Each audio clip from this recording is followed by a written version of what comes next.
이 시간 함께 나누실 하나님 말씀 구약성경 열왕기상 2장 26절에서 34절까지 말씀입니다.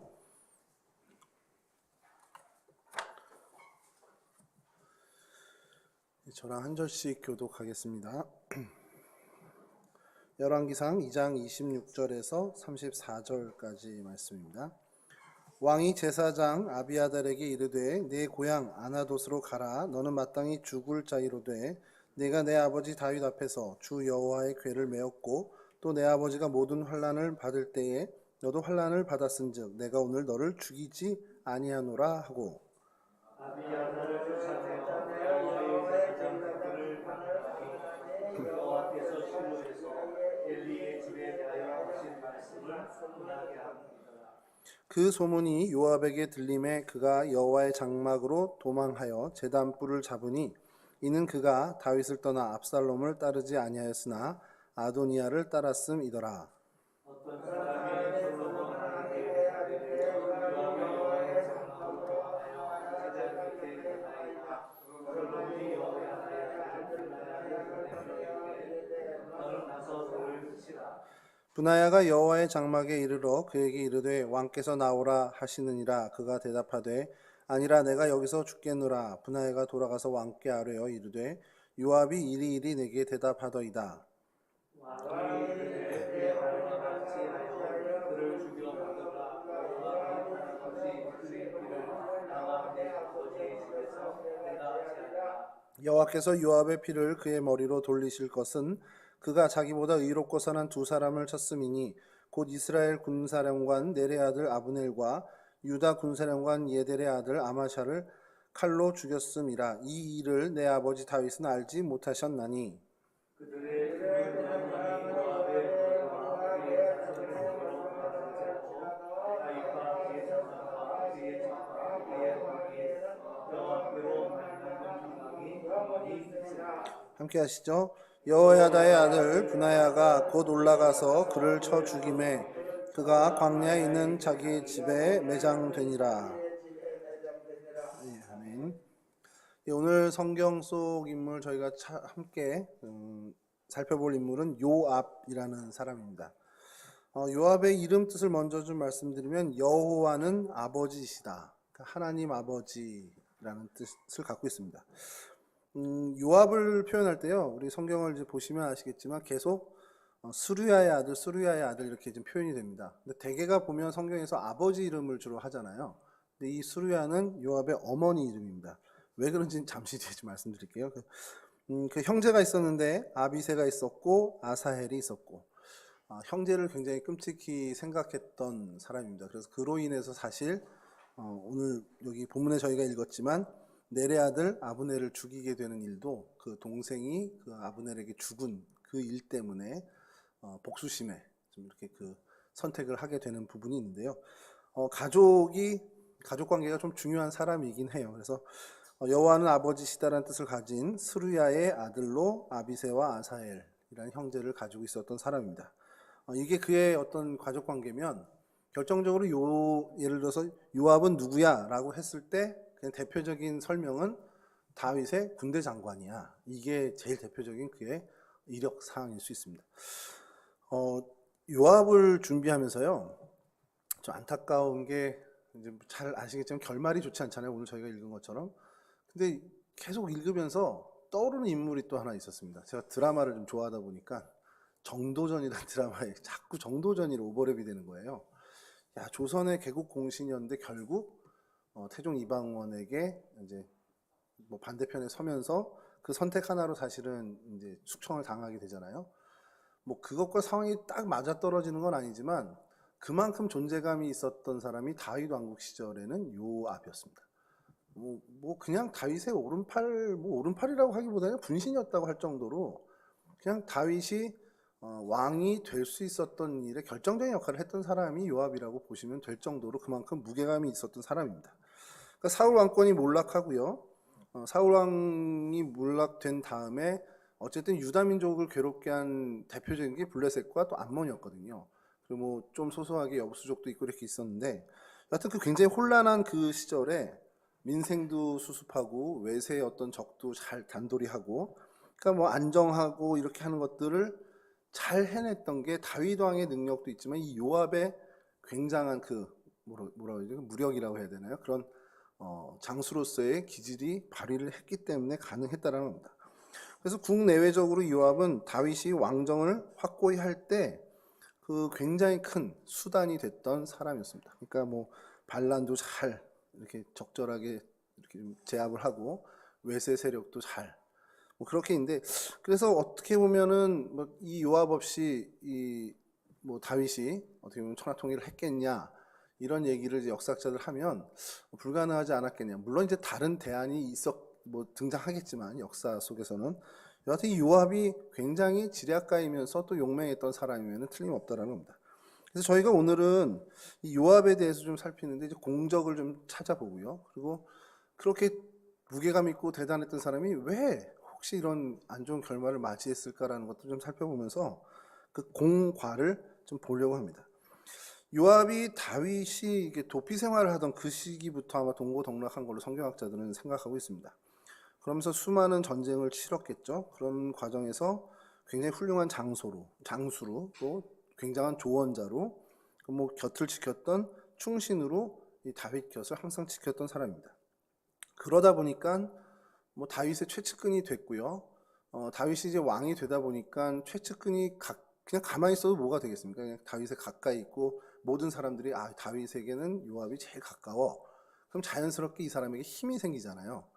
그게 이제 힘이 권력이 생기는데 이 사람은 그 권력에 그러니까 군사력까지 갖고 있는 사람이 되는 겁니다. 그러니까 사실은 많은 사람들이 눈치를 볼 수밖에 없는 절대적인 힘을 어떻게 보면 갖게 된 거죠. 근데 이 힘을 잘 사용했으면 좋은데 이 사람 성향이 있는 겁니다. 아까 처음에 말씀드린 것처럼 자기가 뜻한 거에 대해서는 양보를 안 해요. 그러니까 굉장히 고집스럽다고 해야 되는지 모르지만 이게 맞다라고 생각한다면 자기가 갖고 있는 온 힘을 다 동원합니다. 그러니까 자기가 갖고 있던 그 모든 힘을 특히 이제 군권, 그 군력을 방해가 된다. 혹은 저 사람은 걸림돌이 되겠다. 훗날에 나에게 해가 되겠네라고 판단된 거는 그냥 정말 제거의 대상으로 놓고 정말 그렇게 제거를 하는 그런 모습을 성경에서 계속 보여주는데 그 끝이 마지막에 다윗을 향한 겁니다. 그 마지막에 그 제거의 대상까지는 아닌지 모르지만 그 자신의 그 어떻게 보면은 군권, 그 자신의 힘을 발휘하는 대상을 다윗까지도 위협을 받게 되는 그런 상황이 벌어지고 그것이 결정적으로 그가 패착을 두는 어떻게 보면 선택이 돼버리는 거죠. 그래서 그의 공적을 좀 먼저 살펴보려고 하는데요. 앞서 말씀드린 것처럼 요압은 다윗 왕권을 견고히 하는데 1등 공신입니다. 그게 최고의 이 사람의 공적이라고 이야기할 수 있습니다. 다윗의 왕권이 견고히 되는데 제일 중요한 인물 누구냐? 그럼 요압이라고 당연히 성경학자들은 이야기할 수밖에 없고요. 그래서 이 요압이 언제부터 그럼 이렇게 다윗에게 이렇게 도움이 됐냐? 동고동락을 하던 그 시기가 아마 사울을 피해서 도피 생활을 하던 그 시절부터일 거라고 성경학자들은 공통되게 얘기합니다. 아둘람굴에 머물 때 다윗 형제와 아버지 온 집이 그에게로 오는 기사가 있습니다. 뭐 환난을 당한 자들, 빚진 자, 마음이 원통한 자들, 그 모든 사람들이 다윗에게 모여들었다고 성경이 이야기를 하는데 아버지와 형제들이 다 모여든 그 시기에 이 요압이 왔을 거다라고 추정하는 이유가 실제로 이 요압이 다윗의 조카거든요. 다윗에게는 자매가 둘이 있었습니다. 그러니까 여자 형제 둘이 있었는데 아까 말씀드린 요압의 어머니 수르야와 아비가일인데 이게 역대기엔 또 아비갈이라고도 표현이 됩니다. 같은 이름인데요. 그래서 수르야의 아들이 이 요압이었고 아비새였고 아사엘이었는데 이게 그러니까 다윗의 조카들이었습니다. 그리고 용맹한 장수들이었죠. 굉장한 싸움꾼이었던 것 같아요. 그래서 어쨌든 요압이 이제 그 시기에 그러니까 뭐 다윗의 친척이다 보니까 사울 왕에게 도피를 하고 있는 그 시기에 그 가족들이 분명히 핍박을 받았을 겁니다. 실제적인 핍박을 받았을 거고 그러다 보니까 아굴람굴에 머물 때 온 가족들이 이제 이세를 포함해서 모두가 다윗에게 가자 할 때 그 조카들까지도 요압과 아비새와 아사엘까지도 다 간 것으로 성경학자들은 이제 추정을 하는 거죠. 어쨌든 그때부터 이제 계속 다윗의 도피 생활부터 함께 했을 터인데 이제 사울이 길보아 전투에서 전사를 당하잖아요. 그러면서 이제 왕이 사라진 상황이 되고 이제 그 바로 뒤에 다윗이 헤브론에 올라가서 먼저 유다의 왕이 됩니다. 헤브론에서 왕이 된 다음에 이제 천하 통일을 해야 되는데 그 과정에서 첫 걸음을 한 것이 뭐냐면 예루살렘 안에 있는 여부수족을 몰아내는 것을 다윗이 먼저 시작을 합니다. 왜 그러냐면 이때까지도 여부수족, 그러니까 가나안 점령 이후 지금까지도 이 예루살렘, 이 헤브론에 여부수족을 몰아내지 못하고 있었어요. 이스라엘 민족이. 그러니까 이제 다윗이 뭐라고 제안을 하냐면 여부수족을 먼저 치는 사람을 내가 군대의 우두머리, 지휘관으로 삼겠다 이렇게 했는데 제일 먼저 올라간 사람이 바로 오늘 요압입니다. 역대상 11장 4절에서 6절인데요. 이거 제가 읽어드리겠습니다.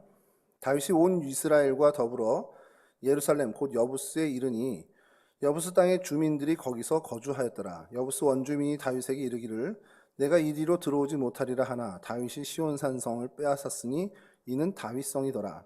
다윗이 이르되 먼저 여부스 사람을 치는 자는 우두머리와 지휘관으로 삼으리라 하였더니 스루야의 아들 요압이 먼저 올라갔으므로 우두머리가 되었고. 이게 성경의 기사입니다. 그러니까 역대기는 요압이 이런 사람이다라는 걸 좀 이렇게 표현을 하는 거죠. 여러분 이게 별일이 아닌 게요. 이스라엘 역사에서 이 여부수족을 몰아냈다라는 건 전무후무한 일이 된 겁니다. 그 일을 요압이 한 거고 다윗 정권, 그러니까 다윗 정부 때 했다라는 거예요.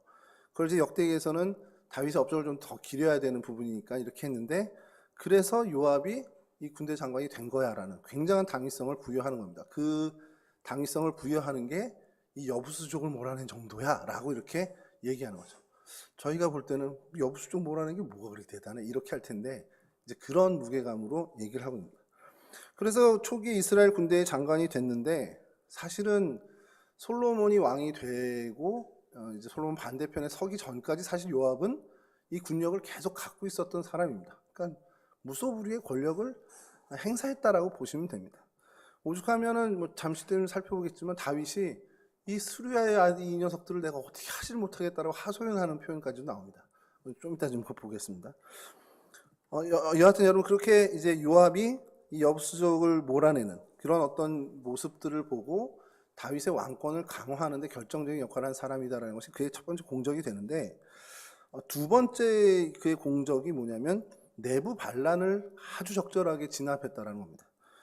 다윗이 이제 그 왕권을 갖고 계속해서 이렇게 이 왕권을 유지하고 강화해 가는데 큰 반란 세 건이 일어나요. 뭐 아브넬 반란, 그리고 압살롬이 반란을 일으키고 그리고 세바라는 사람이 또 반란을 일으킵니다. 그래서 그 두 건, 뒤에 두 건의 압살롬의 반란과 세바의 반란을 이 요압이 거의 그냥 잠재우게 되는데 이게 사실은 공적이면서 동시에 이 나중에 이 요압의 발목을 잡는 일이 사실 되기도 합니다.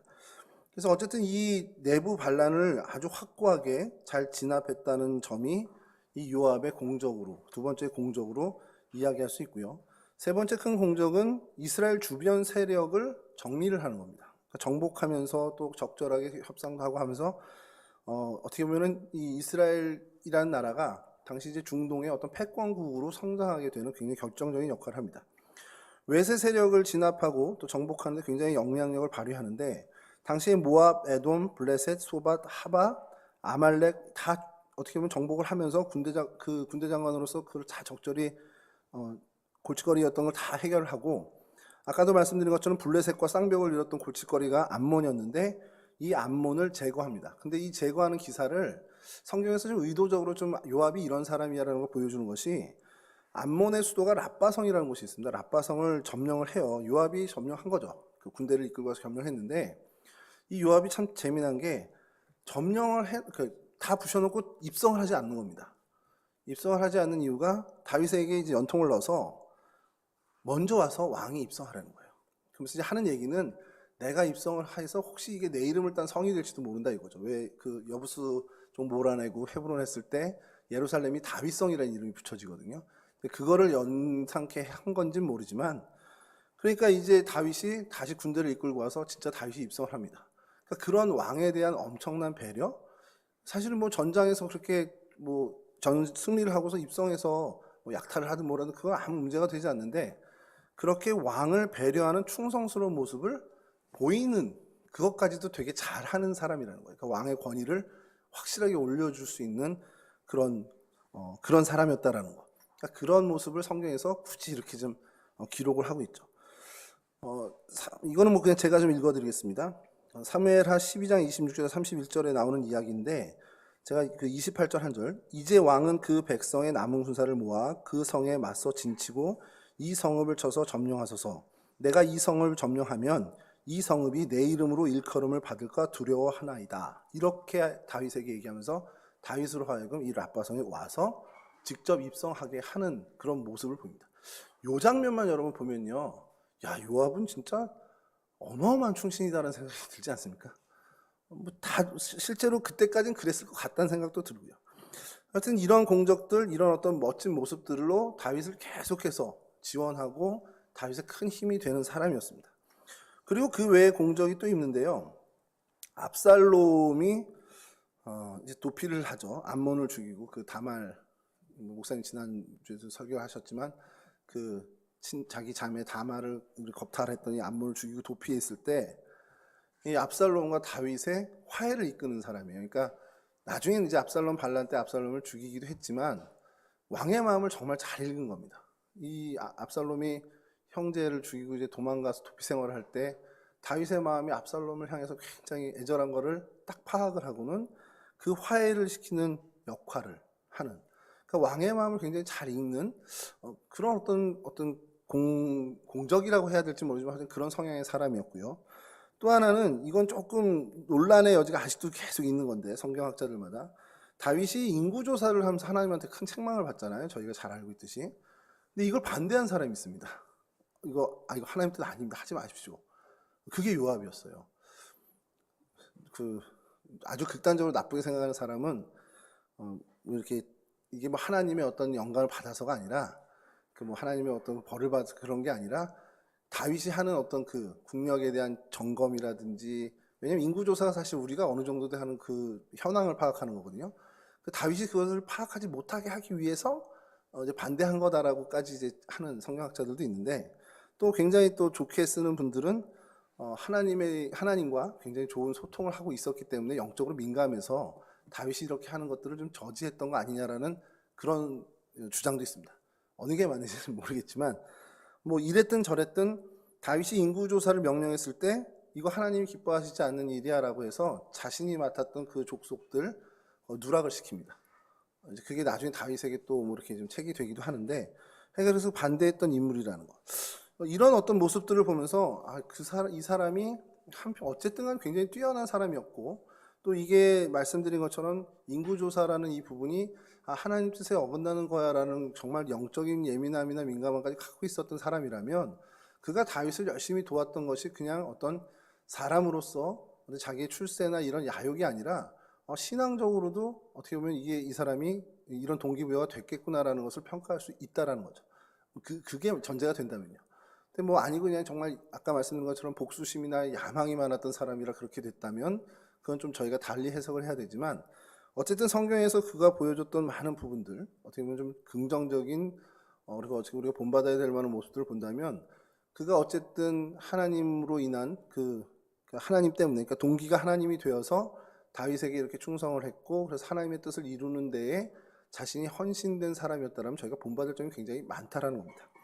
근데 이제 개인적으로 이제 이 준비를 하면서 계속해서 열왕기도 또 역대기도 사무엘하도 계속 읽어보면서 그냥 드러난 요압은 그냥 저희 같은 사람인 것 같아요. 그러니까 정말 어쩔 때 하나님과 정말 좋은 관계 때문에 하나님이 주신 마음으로 충성을 다하다가도 불쑥불쑥 인간의 어떤 욕심들이 나오고 인간의 연약함들이 나와서 하나님의 뜻을 외면하고 또 인간적인 선택을 하게 되는 그런 모습들을 좀 보면서 우리와 성정이 같은 사람이었구나. 뛰어난 능력의 사람이긴 하지만 결국 그도 하나님을 열심히 붙잡고 하나님과 관계 맺고 하나님이 붙들어 주실 땐 정말 좋은 길로 가다가 하나님을 외면하고 하나님께 좀 멀어지고 하나님과의 관계가 소원해질 땐 결국 잘못된 사람의 판단으로 살아가는 사람이었구나라는 것을 보게 됐습니다. 그래서 이 사람이 그럼 왜 이런 잘못된 선택을 하게 되었는가를 좀 보게 됐는데, 그러기 위해서 그가 뭘 잘못했는지를 먼저 좀 찾아보려고 합니다. 굉장히 역사적으로 중요한 인물이고 그런 역할을 했는데 그의 마지막이 마지막에 참 안 좋은 마침표로 찍혔다는 것. 참 이게 굉장히 마음이 속상한 부분인데 결론은 결국 하나님의 뜻을 벗어난 자기 사랑, 자기 야욕을 벗어나지 못한 자기 야욕의 발목을 잡힌 게 근본적인 원인이었다라는 겁니다. 이제 그 관점에서 그의 잘못을 좀 살펴볼 텐데요. 먼저는 하나님이 어떻게 보면 제일 먼저 주목하신 사건일 수 있는데 우리아에 대한 잘못입니다. 사실 이게 좀 억울할 것 같아요. 지금 이런 설교를 요압이 듣고 있다면 솔직히 요압은 내가 한 게 아니잖아 뭐 이렇게 얘기할 수 있을 것 같은데 뭐 단독범도 아니고 공동정범이고 주범은 또 따로 있죠. 다윗이 주범이었고 여기는 사실 공동정범인데 이게 왜 이 요압에게 실책이고 요압의 잘못일까라는 것을 좀 몇 번이고 좀 되새겨 봤는데요. 결론부터 말씀드리면 안 물어봤어요. 왜 우리아를 죽여야 되는지. 그러니까 다윗에게 연통이 왔잖아요. 이렇게 해서 우리아를 하고선 죽음에 이르게 하라는 어떤 구체적인 지시가 왔는데 우리아가 누굽니까? 요압에게 있어서 자기 부하예요. 충성스러운 부하입니다. 뭐 민족이 달라서 그렇다 뭐 성경에 주석 여러 가지 있는데 그거는 다 차지하고요. 내가 데리고 있던 내 식솔 그리고 내 부하입니다. 그렇다면 그가 뭘 잘못해서 왜 죽어야 되는지는 한 번쯤 물을 수도 있는 부분이거든요. 근데 그 부분에 대해서 전혀 언급이 없었고 우리아가 죽은 다음에 그냥 전령을 보내서 왕이 이렇게 해서 어쨌든 우리아가 죽었나이다 이렇게 해서 보내는 걸로 이제 모든 게 마무리된다는 겁니다.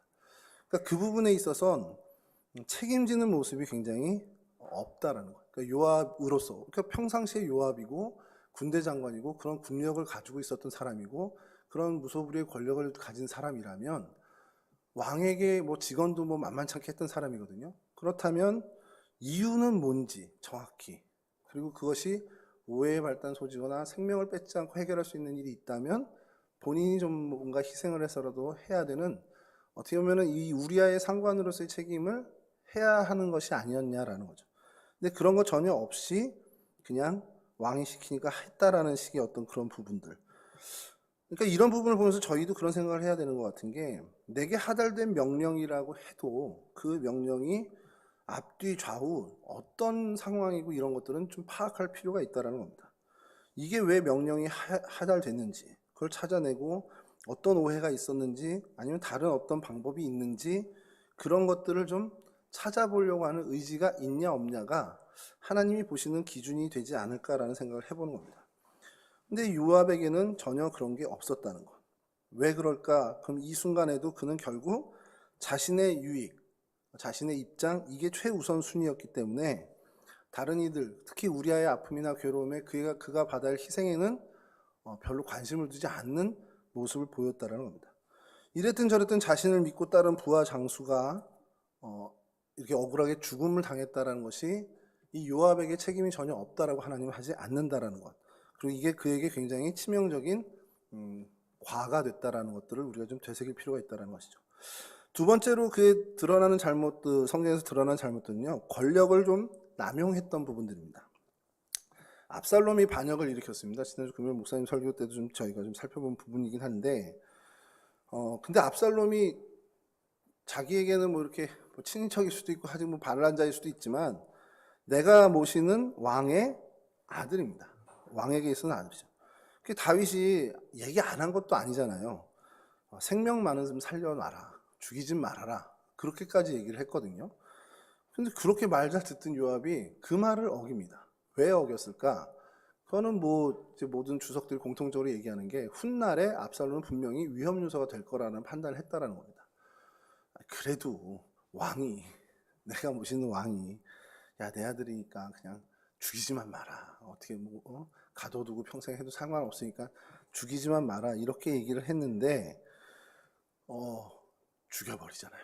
그리고 난 다음에 거기까지는 모르겠습니다. 거기까지 그래 왕이 미처 판단 못했으니까 훗날에 어떤 불씨를 죽였다라고 치자라고 해서 100번 양보해도 그 다음에 압살롬의 태도는 도무지 이해가 안 가는 것이요. 제가 좀 읽어드릴게요. 사무엘하 19장 6절에서 7절 2절 말씀인데요. 제가 읽어드리겠습니다. 이는 왕께서 미워하는 자는 사랑하시며 사랑하는 자는 미워하시고 오늘 지휘관들과 부하들을 멸시하심을 나타내심이라. 오늘 내가 깨달았으니 만일 압살롬이 살고 오늘 우리가 다 죽었다면 왕이 마땅히 여기실 뻔하였나이다. 이제 곧 일어나 나가 왕의 부하들의 마음을 위로하여 말씀하옵소서. 내가 여호와를 두고 맹세하옵나니 왕이 만일 나가지 아니하시면 오늘 밤에 한 사람도 왕과 함께 머물지 아니할지라. 그리하면 그 화가 왕이 젊었을 때부터 지금까지 당하신 모든 화보다 더욱 심하리이다 하니. 다윗 멱살을 잡고 거의 협박하는 투입니다. 압살롬이 죽고 다윗이 굉장히 슬퍼하니까 이 요압이 가서 아니 그럼 압살롬이 살고 우리가 다 죽었어야 되는 게 그게 맞는 거네요. 그러면서 이제 따지는 겁니다.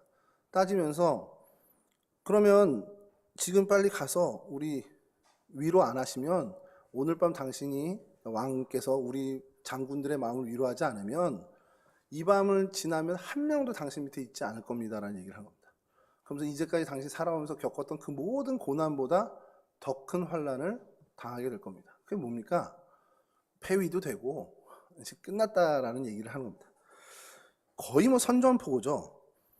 충신이 왕의 충신이 왕을 향해서 자꾸 말 안 들으면 자꾸 실망시키면 폐위시킵니다. 그 얘기를 하는 겁니다. 그게 좀 강하게 더 이상 압살롬을 위해서 슬퍼하지 말라라는 의도일 수 있고 또 강하게 표현된 걸 수도 있겠지만 사실 요 장면만 본다면 정상적인 어떤 그 상식적인 모습은 분명히 아니라는 겁니다. 그리고 지금 다윗은 어떻습니까? 아들을 잃었어요. 아들을 잃은 아버지입니다. 현재는. 근데 거기에 빨리 나가서 웃어요. 빨리 나가서 우리 부하들 잘했다고 칭찬해 주세요 하고 있는 어떻게 보면은 그 할 수 있는 위치인지는 잘 모르겠지만 자기가 이야기할 수 있는 그 권한 밖에 어떻게 보면 그 권한 상위를 더 얘기하고 있는 모습을 보인다는 겁니다. 근데 이 부분만이 아니라 요압의 계속되는 모습이 이런 모습들이 근간에 있다라는 거예요. 요압이 굉장히 충성스러운 신하였을 수 있지만 때로는 이렇게 월권을 하는 인물이었다라는 것. 그리고 오히려 어떻게 보면 다윗을 뒤에서 좀 뭔가 의도적으로 조정하려고 하는 의도를 가졌다고 평가할 수밖에 없는 어떤 모습들도 좀 보이고 있습니다. 그러니까 다윗도 아마 이 요압이 불안한 요소였을 거라고 생각을 해요. 자신에게 주어진 권한과 권력을 어떤 남용하거나 혹은 오용하는 모습을 다윗도 분명히 봤습니다. 그리고 그게 결국 그에게 결정적인 오점이 되게 되죠. 세 번째로 본 그 성경이 평가하는 그의 잘못된 어떤 모습은 그가 복수심과 야욕이 강한 사람이었다라는 것. 그러니까 자기 감정을 컨트롤 못하는 사람이었다라는 겁니다. 다윗이 헤브론에서 왕이 됐을 때 반기를 든 인물이 아브넬이라는 장수입니다. 아브넬 아까 말씀드렸던 첫 번째 반란 그건데, 그러니까 사울의 아들 이스보셋을 왕위로 옹립한 거예요. 그래서 북이스라엘 쪽의 사람들은 그를 이제 왕으로. 근데 이제 뭐 결국에 이스보셋하고 결별을 하면서 이제 다윗에게 넘어오면서 이제 협상을 하고 그래서 다윗이 이스라엘 전체 12지파의 왕이 되게끔 이제 약속을 하게 되는데, 자 그렇게 되면은 그렇게 귀순을 하는 사람이면 다윗 입장에선 큰 자리 하나 줘야 되잖아요. 이렇게 남유다와 북이스라엘이 이제 정말 진정한 이제 한 왕국이 되는, 헤브론에서 7년 유다 왕으로 있다가 이제 이스라엘 전체 왕이 되는 상황인데, 그러니까 이 아브넬에게 좋은 자리를 줘야 되는 게 맞죠. 그럼 이거는 뭘 얘기하는 거냐? 요압에게는 안 좋은 일인 겁니다. 근데 이 아브넬이 마침 요압의 동생을 또 죽였단 말이에요. 그러니까 요압이 이게 명분이 되는 겁니다. 내 동생을 죽였지. 근데 그게 사실은 본인은 명분이지만 모두가 동의할 수 없는 게 전쟁에 나가서 전장에서 죽은 거거든요. 뭐 암살을 당한 것도 아니고 뭐 이렇게 좀 속아 넘어간 그런 것도 아니고, 그런 상황에서 명분을 스스로 사고 이 아브넬을 죽입니다. 근데 다윗이 이거에 막 붕괴를 하는 거죠. 나중에는 이렇게 아니 협상하러 와서 협상이 다 잘 되고 화친이 끝났고 이제 나라가 통합되게 됐는데 죽였어요. 내 오른팔이. 이건 뭐 있을 수도 없는 일이죠. 그리고 다윗이 그것 때문에 한탄을 하게 되는 부분입니다. 이게 굉장히 이제 회오리가 이제 일어나는 일이 되는데, 그래서 다윗이 이렇게까지 얘기합니다. 사무엘하 3장 27절에 30절 부분인데 제가 그냥 이건 띄우지 마시고 제가 읽어드릴게요. 29절인데요. 그 죄가 요압의 머리와 그의 아버지의 온 집으로 돌아갈지어다. 또 요압의 집에서 백탁병자나 나병 환자나 지팡이를 의지하는 자나 칼에 죽는 자나 양식이 떨어진 자가 끊이지 아니할 것이로다 하니라. 그러니까 다윗이 이렇게까지 저주를 합니다. 너무 막 심각한 거죠. 이렇게까지 나를 방해한다. 너 이렇게까지 감정 조절을 못하는 사람이구나. 이런 식의 어떤 그 하소연을 저주로 풀어내죠. 어쨌든 이런 모습들을 우리가 요압에서 보면서요, 그 아브넬을 이제 살해하는 그런 모습. 그리고 또 하나 아까도 말씀드렸던 반란을 제압했던 압살롬의 반란.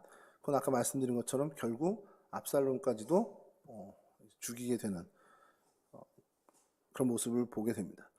근데 이제 그 이후에 압살롬이 반역을 했을 때 압살롬이 또 군대 장관을 아마샤라는 사람을 세워요. 그 압살롬을 죽인 것도 또 이제 문제인데 그 이후에 그 아마샤라는 사람을 수용을 하려고 합니다. 이제 채용을 하고 어떻게 보면 이게 화합 차원에서 다윗이 대화합 차원에서 왜냐면 압살롬 쪽으로 넘어간 장군들도 세력들도 많았거든요, 실제로. 그러니까 그 사람들을 포용해야 된다라는 부담감 때문에라도 이 아마사를 이제 품게 됩니다. 그러면서 이제 이렇게 얘기를 해요. 사무엘하 19장 13절인데 이건 좀 보겠습니다.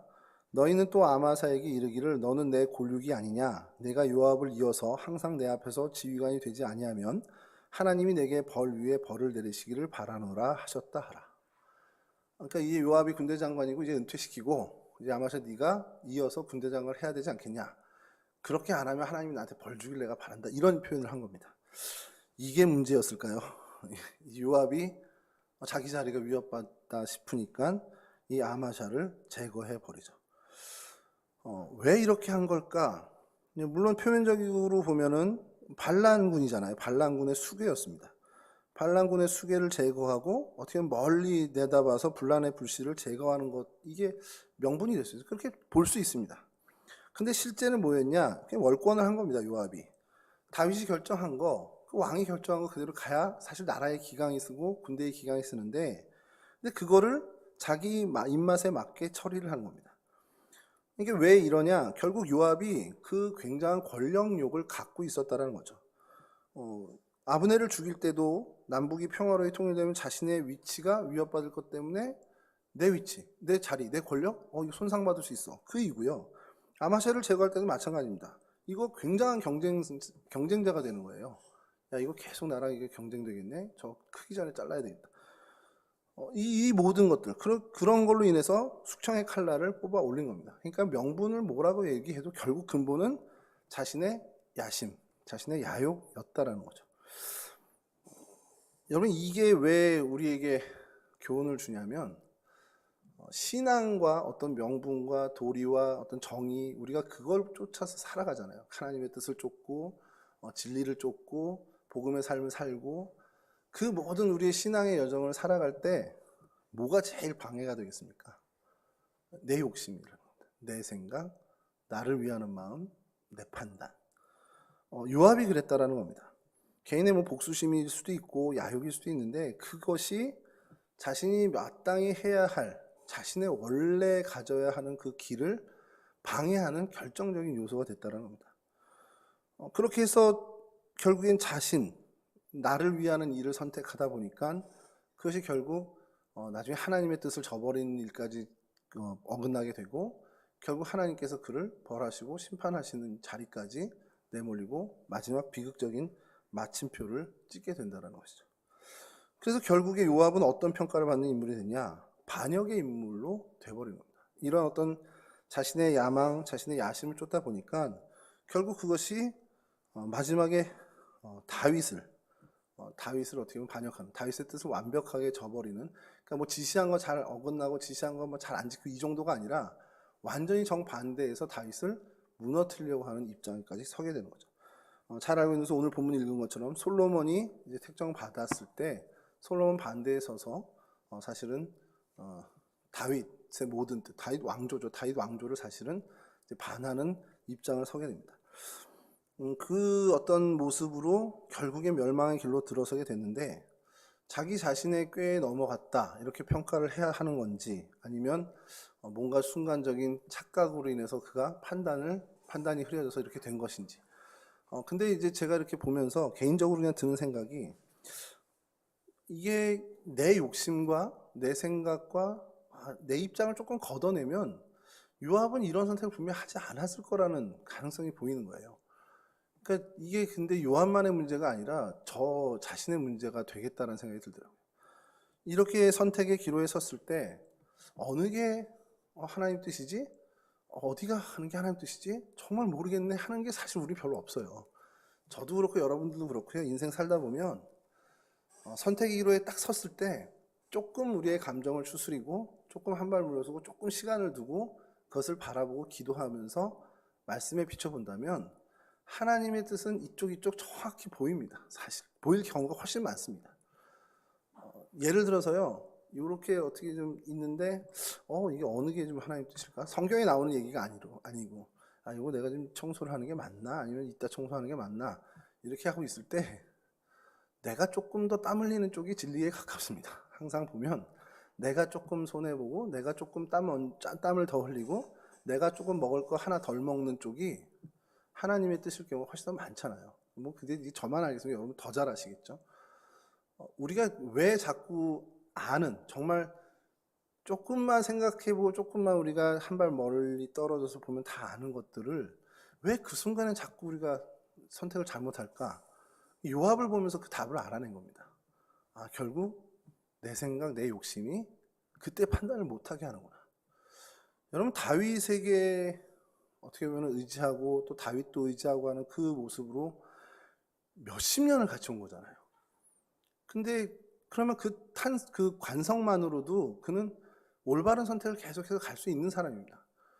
그러니까 하던 대로만 하면 되는 거예요. 내가 살아왔던 대로만 해도 사실 다윗과 계속해서 좋은 관계로 갈 수 있는데 왜 뭐가 자꾸 껴서 이게 자꾸 어긋나고 자꾸 그가 결국엔 마지막에 안 좋은 선택을 하게 되냐? 아무리 성경을 뒤지고 찾아도요, 결국 그의 욕심밖에 설명이 안 됩니다. 그러니까 내 욕심을 내려놓고 내 욕심을 조금 접고 내 욕심을 잠깐 저 장롱에다 숨겨놓고 이런 것이 굉장히 중요할 수밖에 없다라는 게 우리 인생의 마침표를 어떻게 찍냐를 결정지을 수 있는 이유까지도 된다는 겁니다. 요압을 이제 설명할 때 다윗의 군대 장관이라고 요압을 인물 설명을 그렇게 하는데 요압을 어떻게 보면 이 복음이나 설교자들이 설교할 때는 뭐라고 얘기하냐면 쓰임받다 버림받은 사람이라고 쓰입니다. 이게 정말 슬픈 일이잖아요. 아예 쓰임을 안 받아서 그냥 원래 하나님을 모르고 살았다면 모르겠는데 정말 유용하게 성경의 그 어떤 인물보다도 정말 유용하게 쓰임받던 사람인데 그의 마지막은 버림을 받았다는 겁니다. 근데 그 이유는 단 하나예요. 그의 욕심, 그의 어떻게 보면은 자기 판단. 여러분 이렇게 요압을 우리가 본다면 우리는 요압을 통해서 분명히 교훈을 얻어야 된다는 겁니다. 하나님께서는 얼마나 많은 일을 했니? 또 어떤 정말 업적을 세웠니? 너 공이 뭐야? 이런 거를 중요하게 여기시는 게 아니라 너 끝까지 했니? 너 끝까지 신실했니? 너 끝까지 충성했니? 큰 거 안 해도 상관없고 아무런 어떤 열매가 정말 미비하게 보이고 열매가 심지어 없는 것처럼 보일지라도 너 그거 그냥 끝까지 신실하게 간 거 맞지? 이거를 보신다는 거예요. 그러니까 요압이 그런 어떤 공적을 크게 의미 있는 공적을 세운 건 그게 설령 없었어도 다윗의 곁에서 하나님의 뜻을 쫓아서 그냥 끝까지 옆에 있었기만 해도 지금 요압의 결과와는 전혀 다른 평가를 받는 사람이 될 수 있었다는 겁니다.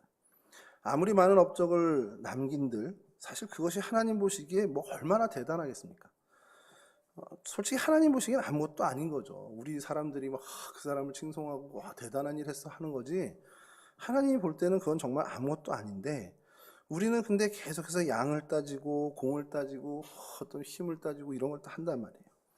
그래서 세상을 얼마나 멋지게 살았냐, 세상에 얼마나 큰 의미를 뒀냐 이런 얘기를 하고 우리는 그거에 관심을 갖는데 하나님은 사실 그거에 관심이 없고 하나님 마음에 합해서 하나님과 끝까지 동행했냐 거기에 하나님은 관심이 있다는 겁니다.